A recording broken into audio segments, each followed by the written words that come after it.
बात बंगाल की करते हैं। पश्चिम बंगाल में लोकतंत्र के महापर्व का पहला बड़ा पड़ाव पार हो चुका है।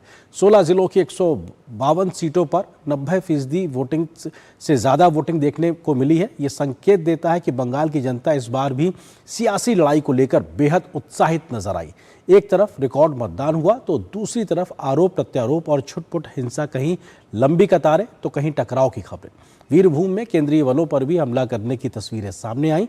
बड़े नेताओं से लेकर आम मतदाता तक हर किसी ने अपने वोट के जरिए सत्ता की दिशा तय करने की कोशिश की है। अब सवाल यह है कि क्या यह बम्पर वोटिंग बदलाव का संकेत है या फिर सत्ता की वापसी का भरोसा है। देखिए इस रिपोर्ट में।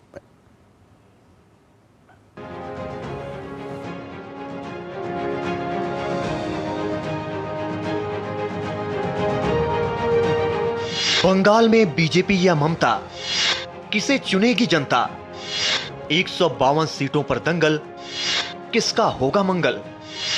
पश्चिम बंगाल में विधानसभा चुनाव के पहले चरण का मतदान संपन्न हो गया। 16 जिलों की 152 सीटों पर बम्पर मतदान हुआ।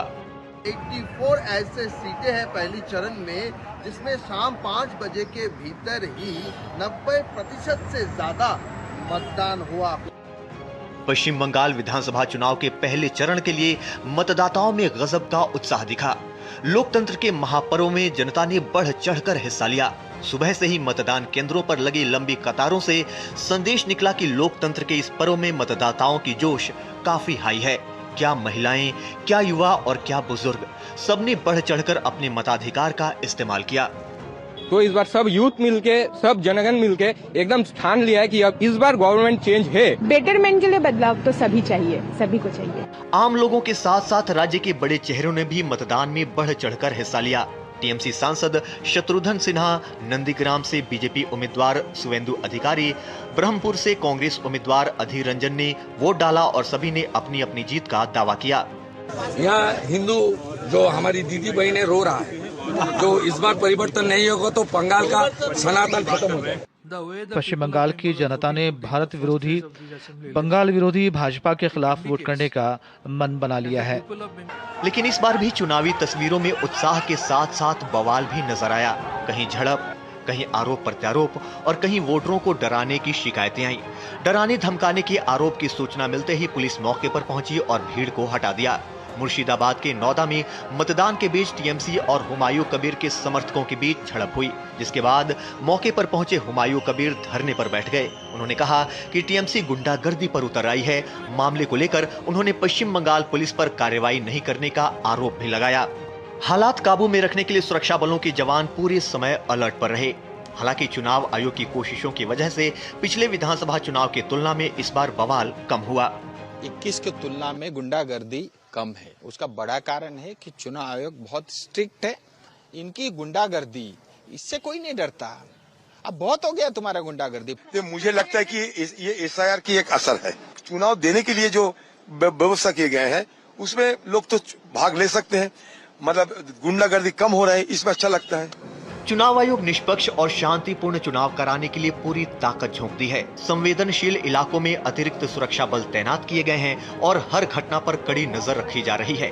बूथों पर वेबकास्टिंग के जरिए निगरानी की गई। चुनाव आयोग बंगाल के 16 जिलों के 44,376 बूथों पर 91 मॉनिटर सेल के जरिए कड़ी निगरानी की।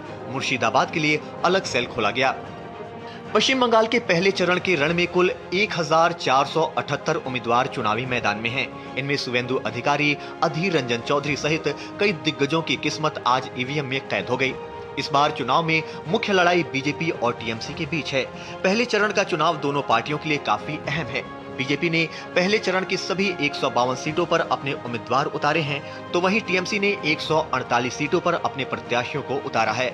उधर कांग्रेस पहले चरण में 151 सीटों पर तो सीपीएम 98 सीटों पर चुनाव लड़ रही है। पहले चरण में कुल 929 प्रत्याशी निर्दलीय मैदान में हैं। कड़ी सुरक्षा के बीच बंगाल चुनाव के पहले चरण की वोटिंग संपन्न हो गई है। हालांकि कई जगह बवाल से लेकर तनाव की खबरें जरूर सामने आई। पहले चरण में कई दिग्गजों की किस्मत भी ईवीएम में कैद हो गई है। अब अगला मुकाबला 29 अप्रैल को होगा, जो तय करेगा कि बंगाल का अगला मुख्यमंत्री दीदी होंगी या फिर दादा।